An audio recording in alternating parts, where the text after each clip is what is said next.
Bien, hemos estado hablando el domingo pasado y algunos días hemos tocado el tema de los héroes de la fe. En la Escritura encontramos diferentes héroes de la fe y es importante estudiar esto porque como hijos de Dios debemos entender que no hay otra manera de vivir este evangelio si no es por fe.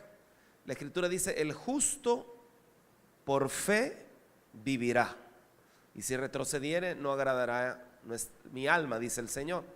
Entonces, una de las características de los hijos de Dios que permanecen fieles es que no retroceden. Tú puedes hacer una pausa en el camino, pero una cosa es hacer una pausa y otra cosa es retroceder. Puede ser que te haya golpeado fuerte algo, pero cuando te levantas sigues hacia adelante, porque la carrera cristiana es como una maratón, más que como una carrera de 100 metros, es como una maratón. Y no sé si alguno de acá ha corrido alguna maratón. Yo corrí una vez, no parezco, ¿verdad? O la corrí, recuerdo, era una maratón de, quiero ver cuántos kilómetros, es de 40 y pico, ¿verdad? 40 kilómetros más o menos la maratón. La mía era de 5, 42, ¿verdad? 40, la mía era de 5 kilómetros. Pero estaba más pequeño. Ahorita soy joven, pero yo estaba más pequeño. La cosa es que al principio uno comienza bien galán, ¿verdad? Y hasta quiere ir adelante, ¿verdad? Pero cuando de repente va sintiendo, y los que ya tienen rato de correr, sí, como que son gacelas, ¿verdad? Y uno de repente, yo recuerdo que llevaba a mi hermano a la par. Mi hermano siempre le ha gustado correr. Es más chiquito que yo, pero bueno para correr. Y mire, yo me le quería pegar, mi hermano mayor, y yo me le quería pegar a él, y yo sentía que él me estaba esperando. Pero de repente, ya como a los 3 kilómetros al trote de él, hey, calmate, le digo yo, bajémosle un poco, le digo, porque no estaba acostumbrado. Pero en la vida cristiana debemos entender que hay momentos de fatiga, aún espiritualmente. Hay momentos donde nos cansan las actitudes de los hermanos, las actitudes de tu mismo prójimo, gente cercana. Puedes decir, qué barbaridad, y es cristiano, y mire lo que hace. Porque la verdad es que en la carrera cristiana el Señor permite obstáculos en el camino, situaciones donde podamos ser probados. Y la vez pasada lo veíamos. Quiero hacer un breve flashback de la vez pasada. Como héroes de la fe debemos entender, veíamos este versículo: veré la gloria de Dios, pero debo creer. Y Romanos 8:17 dice: como somos sus hijos, también somos sus herederos. De hecho, somos herederos junto con Cristo de la gloria de Dios. Pero si vamos a participar de su gloria, también debemos participar de su sufrimiento. Si usted le pregunta a un maratonista que ha corrido varias veces si no sufre, claro que se sufre. De hecho, hay un momento, y aquí tengo un atleta que por cierto, para el desfile el 15 de septiembre también marchó como representante del Salvador en el Codicadero. Aquí está Cristian. Un aplauso al Señor por la vida de Cristian. Es un campeón. Y dime si no, Cristian, hay un momento donde sientes dolor, pero tú te acostumbras a eso, ¿sí o no? O sea, te duelen las piernas, te duele, no es que sé yo, te duele todo, pero tú vas ahí y sientes aquel fuego, aquel calor, pero sigues. O sea, tú eres experto en nado sincronizado, no, nado sincronizado, no, en nado, ¿cómo se llama? En pecho, ¿verdad? En pecho. Tú nadas 400 metros, 200 metros. ¿Alguien ha nadado aquí 200 metros? ¿Sí? Bueno, el hermano obviamente, pero si usted nada en la piscina olímpica, 50 metros, ¿verdad? Yo recuerdo en la piscina de mi colegio era de 16 metros y teníamos que hacer 200 metros. Mire, después de la vuelta 20 ya no aguantábamos. Pero, ¿en qué momento hay más dolor? Cuando llevo 150 metros, porque ya es como y el cuerpo ya... Sí, ya está en las últimas. Ajá. Okay. No puedes abandonar el sufrimiento de la carrera. El sufrimiento es parte del éxito. Eso está bueno para tuitearlo. No, después lo tuiteo. Pero el sufrimiento es parte del éxito. O sea, tienes que aprender de que en un momento de la vida Dios va a permitir situaciones donde va a haber un estrés, un sufrimiento. Jesús nos advirtió en Romanos 8:17 que para ser herederos de la gloria de Dios tenemos que dar lugar a vivir con ese sufrimiento en un momento determinado. Pero aquí lo explica un poco mejor. Alégrense de verdad, les espera una alegría inmensa aun cuando tengan que soportar muchas pruebas por un tiempo breve. Aunque el dolor es fuerte, aquí Cristian ha ganado varias medallas. En medio de ese dolor, ¿qué sientes cuando llegas en los primeros lugares? La verdad, satisfacción porque, o sea, me esfuerzo y hay un fruto de eso. ¿Y qué piensas en el dolor en ese momento? La verdad no, porque me siento feliz de lo que he logrado. ¿Qué es lo que está en tu mente en el momento de los 150 metros? Donde empieza el sufrimiento. De que me tengo que seguir esforzando porque primero tengo que terminar la prueba y segundo de que tengo que ganar un lugar porque me he esforzado para eso. Ok, o sea, mi esfuerzo tiene que ser recompensado. Está comprobado que los hábitos se crean a partir de recompensas. Y sabes qué, el Señor nos diseñó de tal manera que nosotros esperemos recompensas.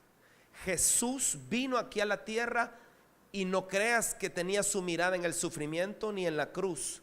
Él tenía su mirada en su recompensa y buenas tardes, su recompensa es usted.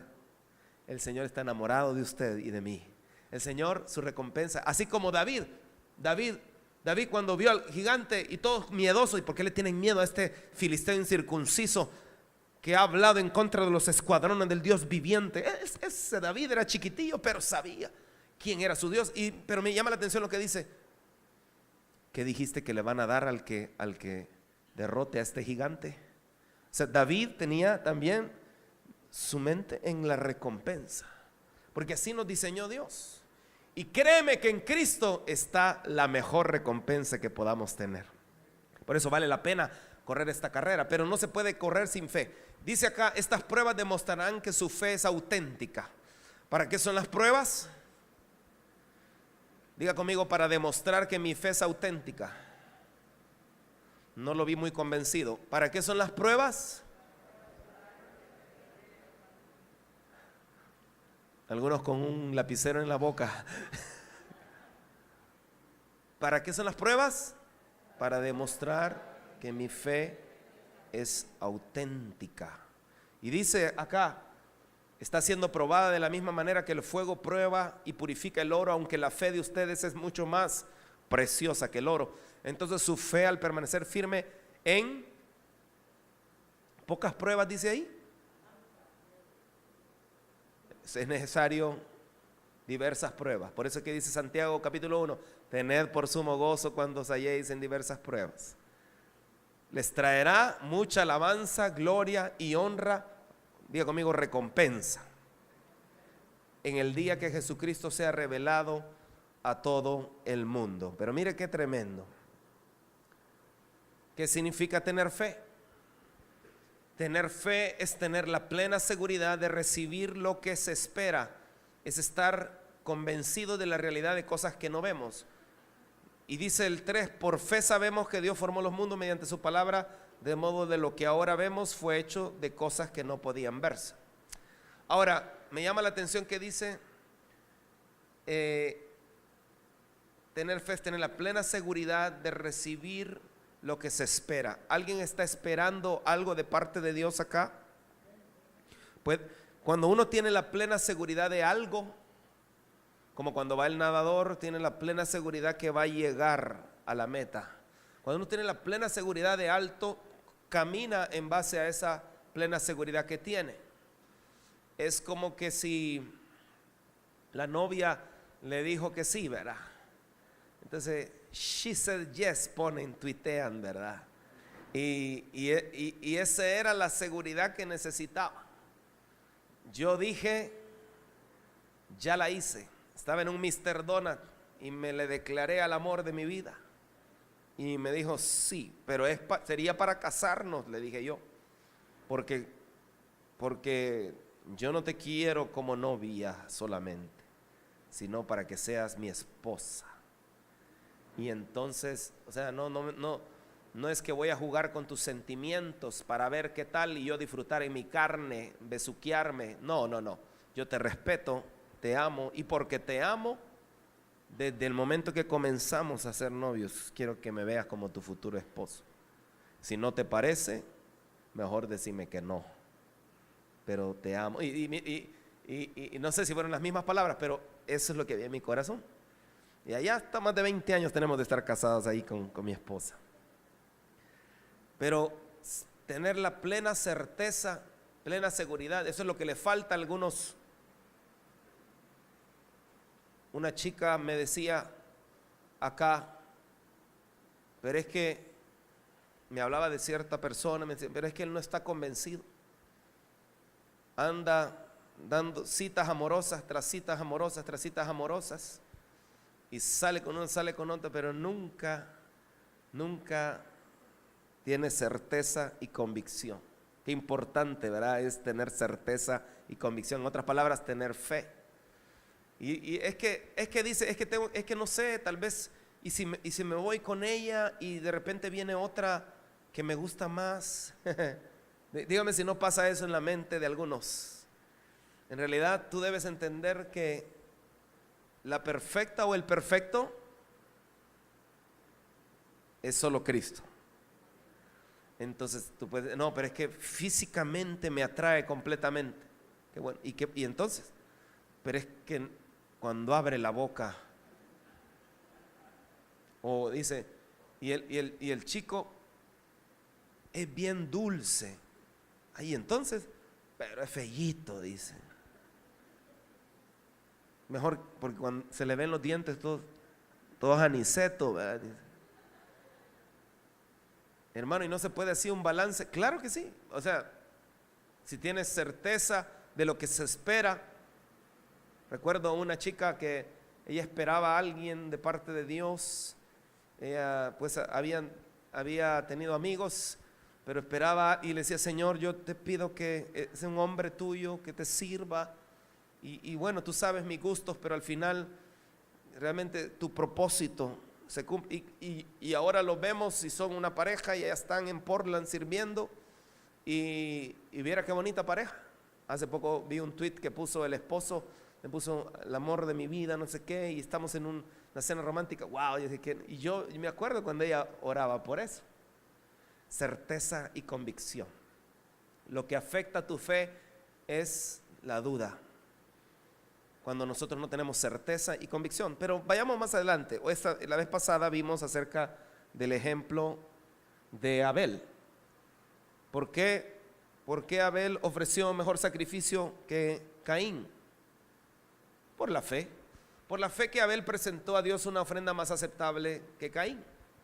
La ofrenda de Abel demostró que era un hombre justo y Dios aprobó sus ofrendas. Eso está interesante, ¿verdad? Tú das una ofrenda, pero ¿será que Dios la aprueba? ¿De qué depende? Con el corazón con que yo doy una ofrenda. Porque puede ver que alguien dé con un mal corazón. ¿Puede pasar eso? Sí, ¿verdad? Pero Abel dio con un corazón muy agradecido, dice que dio lo mejor. Y en cambio Caín dio una ofrenda nada más. No nos vamos a detener en eso. ¿Se acuerda que vimos algunos obstáculos de la fe? Vimos la envidia, vimos vimos en Caín, vimos el enojo. Levante la mano los enojados. No hay, gloria a Dios. Bien, gloria a Dios por su sinceridad. El diablo, no dejen, porque el enojo da lugar al diablo. Y nos quedamos en ya no vimos Pero el Señor le dijo a Caín, serás aceptado si haces lo correcto, pero si te niegas a hacer lo correcto, entonces ten cuidado, el pecado está a la puerta, al acecho, ansioso por controlarte. pero tú debes dominarlo y ser su amo. Di conmigo, yo puedo dominar el pecado. No lo creo, hermano. Vuélvalo a leer, mire.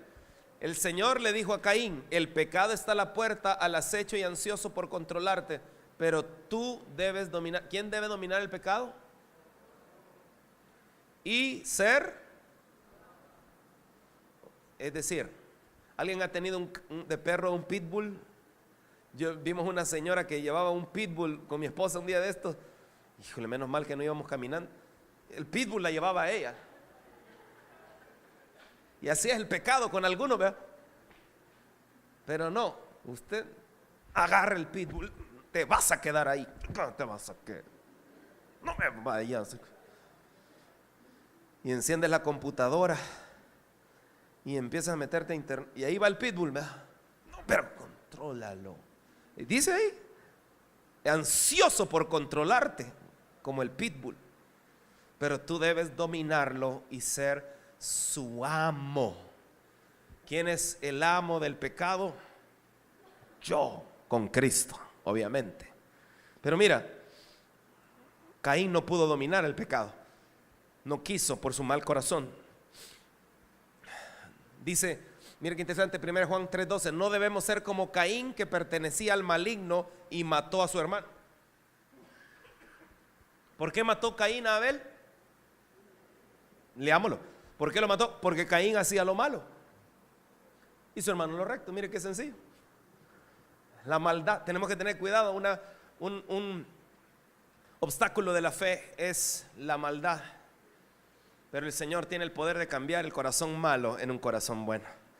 Por eso la solución está en venir a Cristo, en entregarte de veras al Señor, no a una religión, pero sí al Señor.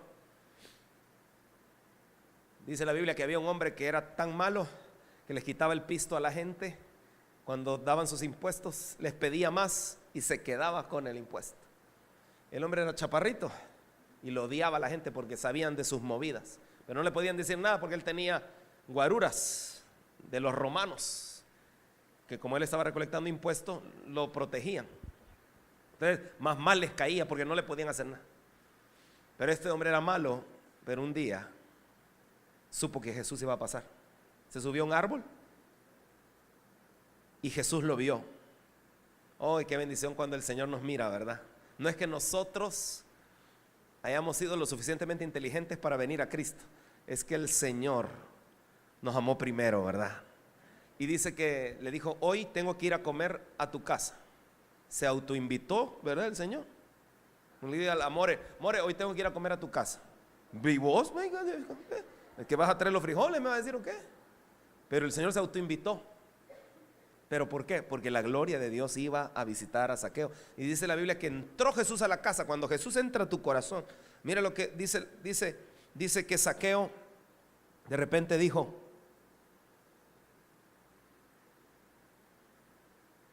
Señor, le voy a devolver a los que le he robado 4 veces más y la mitad de mi dinero la voy a dar a los pobres. El que era malo, Dios lo cambió. Si dejas a Jesús entrar a tu vida, entonces la maldad puede irse. El odio, ¿por qué Caín odió a Abel? Por ejemplo, todo el que odia a su hermano en el fondo de su corazón es un asesino. Y ustedes saben que ningún asesino tiene vida eterna en él. Conocemos lo que es el amor verdadero porque Jesús entregó su vida por nosotros. De manera que nosotros también tenemos que dar la vida por nuestros hermanos. 17 dice, si alguien tiene suficiente dinero para vivir bien, mire lo que dice, suficiente, y ve a un hermano en necesidad, pero no le muestra compasión, ¿cómo puede estar el amor de Dios en esa persona? Diferente cuando el hermano lo ve en una necesidad y el hermano se enoja porque no le ayuda, pero no sabe que el otro hermano está peor, ¿verdad? Y eso puede pasar. Pero cuando un hermano tiene, mire lo que dice la Biblia, suficiente para vivir bien y ve en necesidad, ¿cómo puede estar el amor de Dios en esa persona? Queridos hijos, que nuestro amor no quede solo en palabras, mostremos la verdad por medio de nuestras acciones. Hechos y no palabras, ¿verdad? Nuestras acciones, ahí ya nos dijeron amén, gloria a Dios. Nuestras acciones demostrarán que pertenecemos a la verdad. Entonces estaremos confiados cuando estemos delante de Dios. Levanten la mano los que han odiado a alguien alguna vez.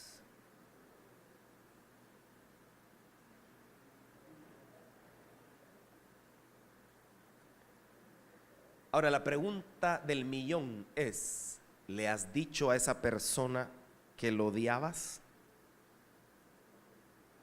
¿Sí? Mire lo que la Biblia dice al respecto. Esto está poderoso. Proverbios 10:18. Encubrir el odio te hace un mentiroso. Difamar a otros te hace un necio.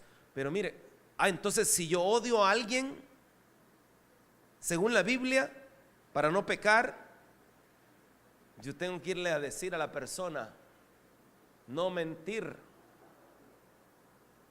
Encubrir, ¿ha visto gente que encubre el odio? Sí, cuando te hace como que nada. ¿Cómo está? Dios le bendiga. Un papayito lindo, ¿cómo está? No, mentira, lo odia. Lo odia. Y es mejor que venga y le diga, mira, no sé por qué, pero me caes mal. Así recuerdo un hermano. Estábamos en un retiro. Recuerdo que estábamos siendo ministrados los jóvenes. Estaba predicando Kerim Meoño, que por cierto va a estar con nosotros en noviembre, con la ayuda del Señor, con su esposa. Creo que va a venir la esposa. Va a compartir a las mujeres y a las niñas y a las chicas. Entonces, él estaba predicando, me acuerdo, estábamos en el teleférico San Jacinto. Los jóvenes no saben qué es eso, pero era el Disney de aquí de El Salvador. Disney a la Tortrix, dicen en Guatemala. Pero era bonito, ¿verdad? ¿Verdad, Mauricio? Algo de acordar la pupusa, que había que esperar un montón. Pero bueno, la subida del teleférico linda. La cosa es que ahí estábamos en el teleférico en un retiro y de repente el Espíritu Santo mueve a querer, miren, pónganse a cuenta si usted odia a alguien y se acerca a un hermano que ni sabía yo y me dice, mira, me caes mal, me dice. Ok, ¿qué te hice? No sé por qué, pero me caes mal. Y entonces, vaya, ¿qué puedo hacer? Le dije. Pero por lo menos no encubrió el odio. Y lo mejor es arreglarse. Diferente es cuando hay algo, ¿verdad? Y es mejor, mira, es que tú me dijiste la vez pasada, tienes razón, yo te dije eso, pero te lo dije porque esto, y estuve mal, mi actitud estuvo mal. Pero no, la verdad que yo también fui muy egoísta y muy orgulloso y me perdonas. No, perdóname tú a mí. Y mira, bonito, ¿verdad? Como los niños. Por eso dice la Biblia que el que no se hace como niño no puede entrar en el reino. Por eso el 1 de octubre no se pierda el Día de los Niños con Luminares Kids. Tendremos sorpresas muy especiales. Al final, cierto dijo, Caín dijo a su hermano, salgamos al campo. Mientras estaban en el campo, Caín atacó a su hermano Abel y lo mató. Luego el Señor le preguntó a Caín, ¿dónde está tu hermano? ¿Dónde está Abel? No lo sé, contestó Caín. La antife, el obstáculo de la fe, se vuelve uno mentiroso. No lo sé, no sabía Caín dónde estaba Abel. No lo sé. ¿Dónde está Ñoqui? No lo sé. ¿Quién tiene el control? No lo sé. Eso se ve mucho en las familias. Pero miren, el caso de Caín fue tremendo porque él acababa de matar, perdón. Se me pegó lo del que fuimos a ver Locos por las Nueces. Vaya a verla. No, mejor vaya a ver la muerte, no, el caso de Cristo. ¿Cuántos ya la fueron a ver? ¿Verdad que estuvo bien? Es que mire, aunque no fuéramos como equipo o así grupo, no, yo sí quería ir, pero como tenía actividades no iba a poder ningún horario. Y dije, mejor les digo que vayan cada quien al horario que pueda, porque $2 estaba más barato. En cambio nosotros nos lo dan a 3. Entonces se iba a ahorrar $1. Entonces, ¿verdad que está bonita? Y los que no han ido a verla, les tocó. Pero les va a gustar. Entonces, ¿acaso soy yo el guardián de mi hermano? Y eso nos habla también de soberbia en Caín. Cuando no actúas en fe, das lugar a todo el movimiento del infierno sobre la vida de una persona. Oye bien, la fe es la única manera de vivir el evangelio. Y cuando no actúas en fe como Abel, sino te vuelves del lado de Caín, caes en mentira, soberbia, irrespeto, descaro, orgullo, todas estas cosas que se vieron en Caín. Cuando tomas el camino de Caín, que la Escritura lo habla, das lugar a maldición. Por eso el Señor le dijo: ¿qué has hecho? La sangre de tu hermano clama a mí desde la tierra. Ahora eres maldito y serás expulsado de la tierra, que se ha tragado la sangre de tu hermano. ¿Cómo voy a recibir bendición? Caminando por fe. Y si no decido escoger el camino de la fe, estoy expuesto a maldición. También coarta tu prosperidad. Génesis 4:2 dice: la tierra ya no te dará buenas cosechas. Esta fue la maldición que le dijo el Señor a Caín. Por mucho que la trabajes. ¿Se imagina trabajar mucho y recibir poco? Esa es una maldición. De ahora en adelante serás un vagabundo sin hogar sobre la tierra. Así hay algunos jóvenes, ¿verdad? Pero en otros lugares. Entonces tenemos que tener cuidado, porque también dice la Biblia que Caín respondió al Señor: mi castigo es demasiado grande para soportarlo, me has expulsado de la tierra y de tu presencia. Otra consecuencia es la ausencia de presencia. Y hermanos, ¿qué somos nosotros sin la presencia de Dios? Moisés entendía este principio al punto que le dijo: mira, si no vas a ir con nosotros, yo no voy. O sea, a mí no me importa que tengan millones de gente junto a mí, pero si tú no vas, yo no voy. La presencia de Dios, porque cuando bajo en la presencia de Dios es la garantía de bendición en la vida de una persona. Cuando la arca del pacto, que representa la presencia de Dios, se la llevaron los filisteos, en la gente que no amaba a Dios, sus dioses, sus ídolos fueron destruidos. Pero cuando la llevaron el arca del pacto a la casa de Obed-edom, dice la Biblia que Obed-edom fue prosperado. ¿Cuántos han leído eso? Ahora, volvamos al tema de hoy. Eso solo era un repaso. La Biblia nos habla que, aparte de Abel, Dios quiere que nos proyectemos a ser teletransportados. Una teletransportación. ¿Qué significa teletransportación? Para todos aquellos que les gusta la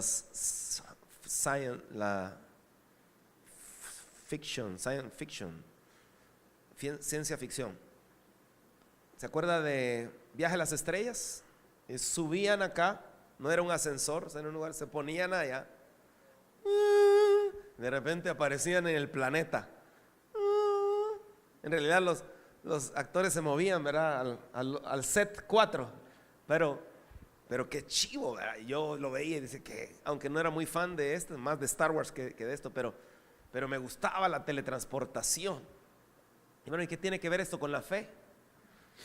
Bueno, la Biblia dice que el siguiente héroe de la fe es Enoc. Dice: por la fe Enoc fue traspuesto para no ver muerte y no fue hallado, porque lo traspuso Dios, y antes que fuese traspuesto tuvo testimonio de haber agradado a Dios. ¿Sabes que Enoc se teletransportó? Es decir, la teletransportación se define como el mover las partículas de un objeto de un lugar a otro en un tiempo y espacio. Pero los científicos que han estudiado esto dicen que es un problema muy complejo, porque la transferencia de energía causa un conflicto. Si yo estoy aquí y de repente aparezco en Alemania, qué nice, ¿verdad?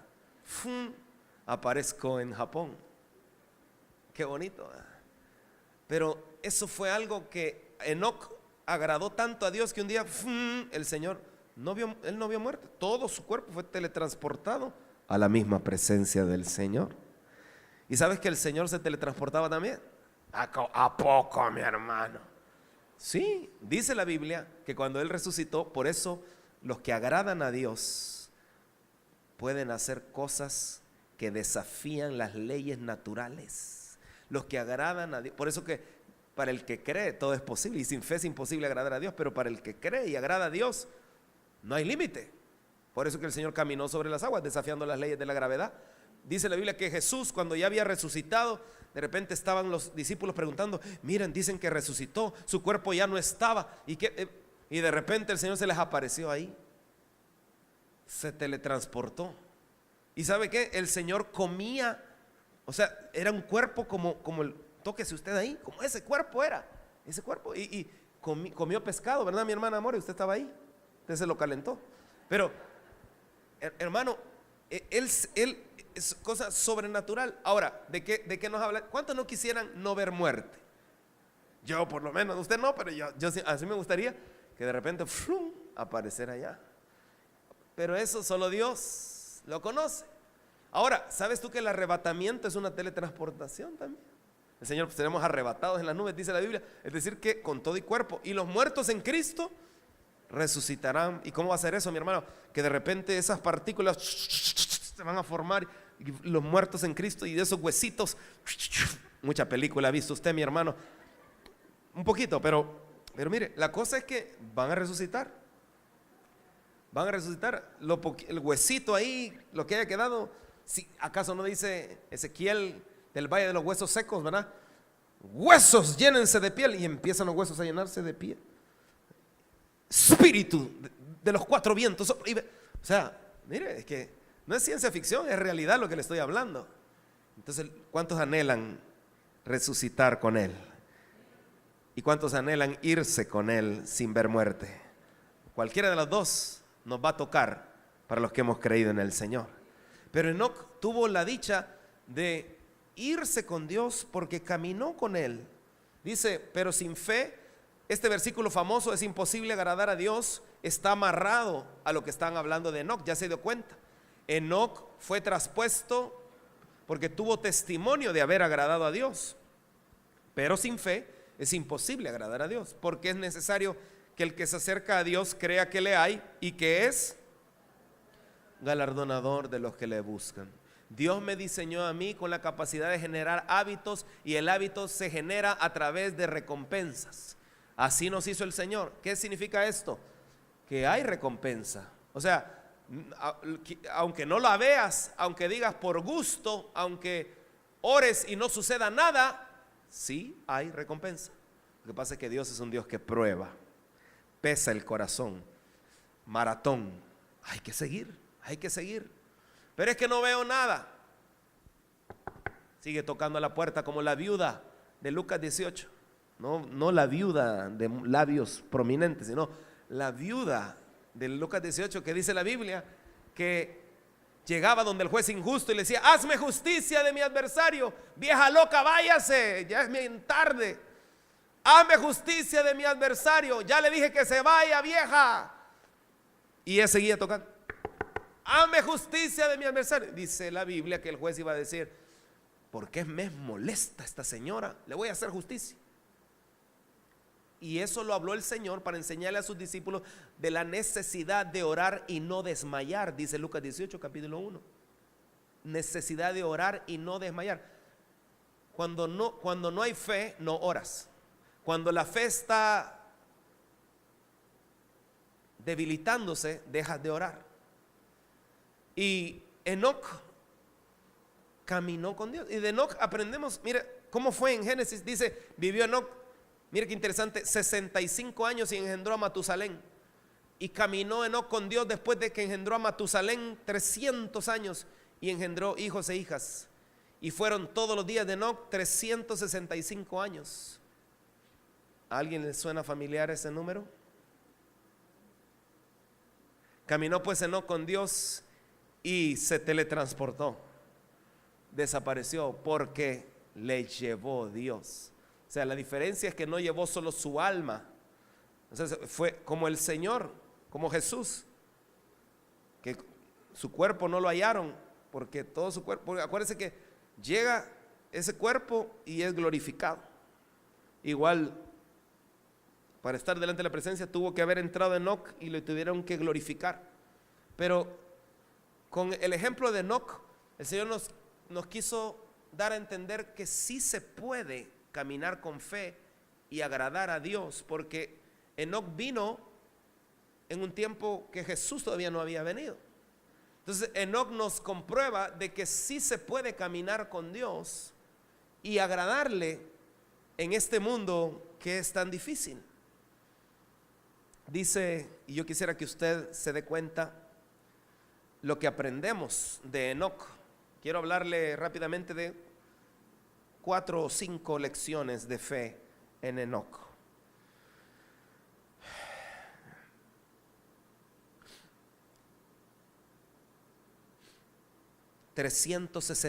¿Cuánto vivió Enoc? ¿De qué le recuerda 365? ¿Usted cree que es casualidad? No. Enoc nos enseña que la fe genuina me lleva a caminar con Dios todos los días.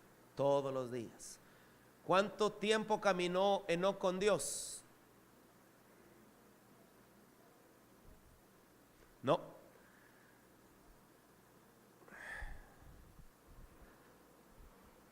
Caminó Enoc con Dios después que engendró a Matusalén 300 años. Entonces hubo 65 años que Enoc no caminó con Dios. O sea que, ¿qué nos habla esto? Que tú puedes tener días malos, fallar de repente, puedes debilitarte en un momento determinado, pero a partir de que Enoc fue radical, empezó a caminar con Dios. Y esto es bien interesante porque Enoc caminó con Dios, y yo quiero que Mauricio me pueda ayudar. Imagínense que Mauricio es Dios, y yo decido, una cosa es caminar con Dios. Caminar con Dios significa que yo voy a donde Dios va.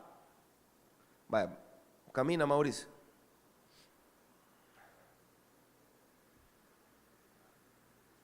De repente se para, yo me paro. A veces Dios dice, no, ahí no, pero tú seguís. Ya no querés caminar con Dios. El Señor se para, su presencia queda acá, pero tú decides seguir ahí. Una decisión, una prueba. Una chica, una hija de Faraón, bonita, en el trabajo la encontraste, te coquetea, nadie lo sabe. Solo tú dices, bueno, el Señor me está abriendo una puerta de oportunidad. Son inventores para justificar el pecado, pero el Señor se paró. Ya no camina hacia allá, pero tú quieres seguir neciamente en ese camino. Enoc no, Enoc dijo, ¿te paraste, Señor? Pues no, lo siento, no es por ahí. Entonces yo me quedo aquí. Pero Dios vuelve a caminar. Entonces yo voy a la par de él, caminando con Dios. ¿Qué significa esto? Caminar con Dios significa en oración, en comunión, en lectura de la palabra, congregándome, amando a mi prójimo, amándolo a él. Caminar con Dios todos los días.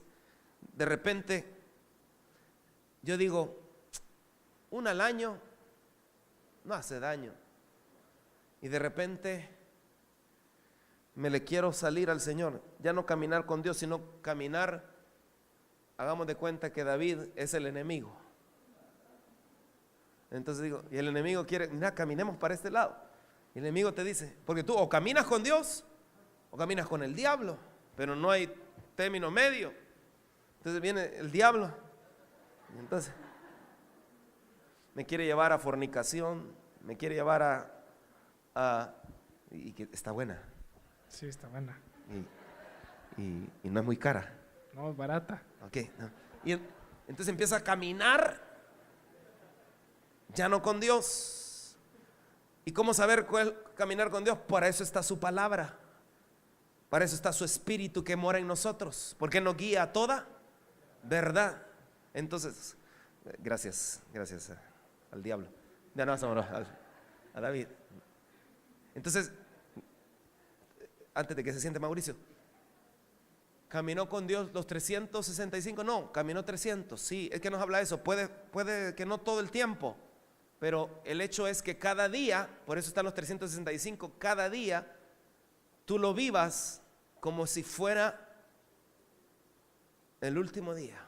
Si hoy te dijeran con certeza, mañana viene el Señor, probablemente algunos agarraran su teléfono y le llamaran a alguna gente que saben que no han entregado su vida a Cristo. ¿Qué hicieras tú si te dijeran mañana ha llegado el día final? Y si tú te grabas eso en tu mente, como que si el Señor viniera, entonces cuando te quieras salir del caminar con Dios, cuando ya no quieras caminar con Dios, pero ¿qué pasa si el Señor viene? Como las vírgenes prudentes y las insensatas. Gracias.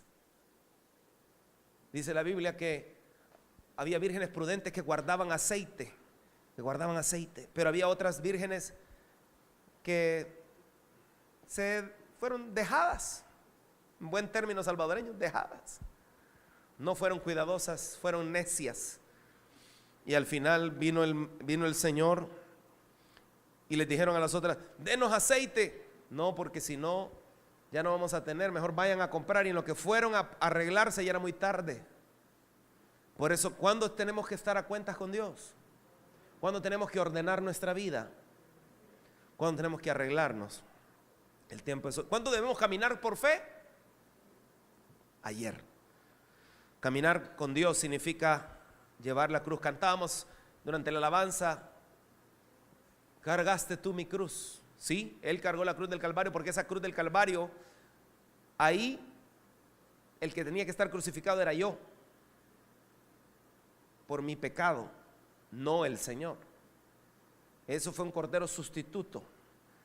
Pero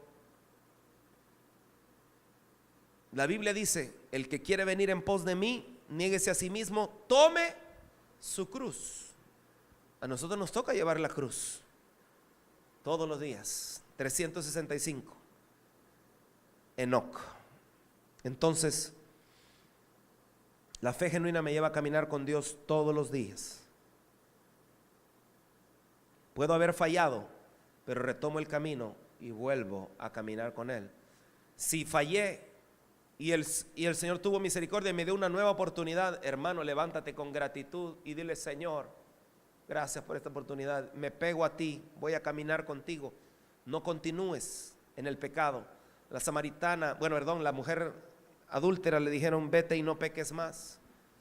Proverbios 28:13 dice, el que confiesa y se aparta, es necesario apartarnos. Si no puedes apartarte, pide ayuda, clama por ayuda, pero apártate del pecado, apártate del mal. Lo segundo rápidamente es que Enoc, la palabra Enoc significa estrechar. La fe genuina es de un vocablo que significa Hanak, es una raíz primaria. El Enoc significa estrechar. Y la fe genuina me lleva a escoger el camino estrecho. Mateo 7:12 dice que todas las cosas que queráis que los hombres hagan con vosotros, así también haced vosotros con ellos, porque esto es la ley y los profetas. Entrad por la puerta estrecha, porque ancha es la puerta y espacioso el camino que lleva a la perdición, y muchos son los que entran por ella. Ya se dio cuenta por qué Enoc caminó con Dios, porque Enoc escogió el camino estrecho. Su nombre nos habla de eso, Enoc, porque los nombres bíblicamente daban una idea del propósito de una persona. Y Enoc significa estrechar. ¿Qué camino estás escogiendo? Ancho es el camino a la perdición, muchos son los que entran por ahí. ¿A dónde va Vicente? ¿A dónde va toda la gente? No, emborrachémonos, mujeriemos, droguémonos, perdámonos. Hubo un hombre que hizo eso, agarró el camino amplio Pero cuando ya estaba en lo peor, en la pocilga, dijo, la regué. ¿Cómo es posible que pude haber salido de la casa de mi padre? En la casa de mi padre hasta los peones comían mejor. Y recapacitó y se arrepintió. Usted sabe la historia del hijo pródigo. Volveré con humildad, dijo. Le diré a mi padre, he pecado contra el cielo y contra ti, ya no merezco llamarme tu hijo, hazme como uno de tus siervos. Porque para volver a caminar, si te has alejado, es necesario humillarte, es necesario reconocer el pecado, es necesario arrepentirte. Arrepentimiento significa cambiar tu manera de pensar. Esta mañana bautizábamos 2 personas, se bautizó Luna, que está aquí al frente con nosotros, y se bautizó también Loida, que está con los niños. Démosle un aplauso al Señor por la vida de ellas que se bautizaron. Pero mientras compartíamos con ellos previo a bautizarlas, el Señor nos hablaba acerca del arrepentimiento, porque el arrepentimiento es un acto continuo, diario, donde tú cambias tu manera de pensar. El problema es que nosotros muchas veces no tenemos carácter y nos dejamos llevar por lo que la demás gente hace. Pero el Hijo de Dios debe tener carácter, y el carácter de Cristo debe formarse en la manera en que tú decidas caminar con Dios, como Enoc, camino estrecho. Lo fácil es el espacioso. Te van a burlar de ti, te van a decir que no jalás, que a saber qué locura te han metido, te han lavado el cerebro. Te van a decir, el enemigo usa cualquier tipo de estrategia para engañarnos. Pero los que entienden que Jesús es el camino, que no hay otro camino, Él es la verdad, Él es la vida, y que aunque se nos expongan diferentes opciones deleitosas, la puerta estrecha es la única puerta. Como en el arca de Noé había una puerta, y solo esa puerta llevaba a salvación. El versículo dice más adelante, voy terminando, porque estrecha es la puerta y angosto el camino que lleva a la vida, y pocos son los que la hallan. Guardaos de los falsos profetas que vienen a vosotros con vestidos de ovejas, pero por dentro son lobos rapaces. ¿De qué se refiere la puerta estrecha? Bueno, si estudiamos el contexto nos vamos a dar cuenta. Ser genuino, no falso, guardarse de lo falso. Gente que viene como profeta, pero es falso, son como vestido de oveja, pero, o sea, gente que te va a decir soy cristiano, como le dijeron a cierta persona en Australia, no, nosotros somos cristianos, pero lo que hacían iba en contra de la palabra de Dios, porque lo que querían era satisfacer sus deseos y poder tener relaciones sexuales ilícitas. Y entonces engañaban a la gente para hacer decir, no, Dios creó el sexo para disfrutarlo, así que no, vente, porque la Biblia nos advierte que en los últimos tiempos habrán maestros conforme a las concupiscencias, lobos rapaces. ¿Por qué vestido de oveja? Porque parecerán que son buenos, que son cristianos, pero por los frutos los vamos a conocer. Versículo 16, ¿acaso se recogen uvas de los espinos e hijos de los abrojos? Así todo buen árbol da buenos frutos, pero el árbol malo da frutos malos. No puede el árbol dar malos frutos, ni el árbol malo dar frutos buenos. Todo árbol que no da buen fruto es cortado y echado en el fuego. Así que por sus frutos los conoceréis. No todo el que me dice Señor, Señor entrará en el reino de los cielos, sino el que hace la voluntad de mi Padre que está en los cielos. ¿Cuál es tu propósito en la vida? Hacer la voluntad del Padre, no la tuya ni la mía. La nuestra se equivoca, la nuestra es carnal, la nuestra tiene motivaciones equivocadas, la nuestra está pensando en lo temporal, pero la voluntad de Dios es buena, agradable y perfecta. Muchos dirán, Señor, no profetizamos en tu nombre, y en tu nombre echamos fuera demonios y en tu nombre hicimos muchos milagros.